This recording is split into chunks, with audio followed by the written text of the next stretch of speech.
ఇక్కడ వేదిక దొంగ మూవీలో అంత మంచి పర్సన్ ఆలీ గారు పక్కన చేయడం నిజంగా చాలా హ్యాపీగా ఫీల్ అవుతున్నాను. ఇందులో ఆలీ సిస్టర్ క్యారెక్టర్ చేశాను.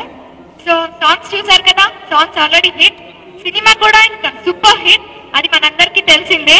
So all the best for Alibaba ఒకటే దొంగ మూవీ. Thank you. ఈ చిత్రం మరి విజయవంతం కావాలని ఈ చిత్ర యూనిట్లో ఉన్న అందరికీ కూడా భవిష్యత్తు బాగుండాలని ఆశిస్తున్నాను. మరి నిర్మాతగా శ్రీ గొడ్డేటి శివాజీ గారికి ఇంకా మరిన్ని మంచి చిత్రాలు తీసేలాంటి అవకాశం ప్రేక్షకులందరూ ఇవ్వాలని కోరుకుంటూ, ఆలీ గారి గురించి చెప్పాలంటే ఒకరోజు ఒక సంవత్సరం సరిపోదు. ఒక చక్కటి విలక్షణమైన నటుడు తను. ఎంత చాట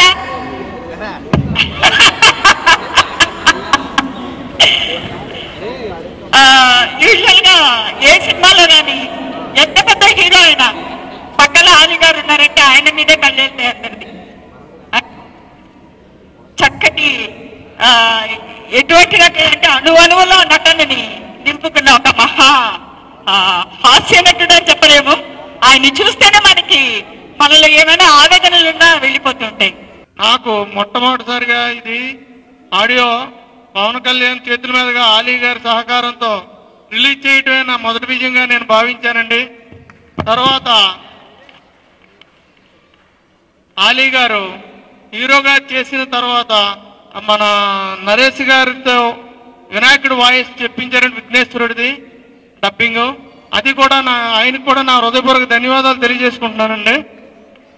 సినిమా నిర్మాణానికి అందరూ కూడా భరణి గారు, ఆలీ గారి స్నేహితులు అందరూ కూడా నాకు ఎన్నో రకాలుగా కోఆపరేట్ చేసి సినిమా ఇంత బాగా రావడానికే కారకులయ్యారండి.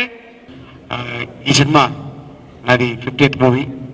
అలీబాబా ఆడడం సినిమాల్లో ఒక దొంగ మా గురుగారు ఈవి సత్యనారాయణ గారు నన్ను చైల్డ్ ఆర్టిస్ట్గా పరిచయం చేస్తే ఎస్సి కృష్ణారెడ్డి గారు అంటే నా జీవితంలో ఇద్దరు మర్చిపోలేనండి.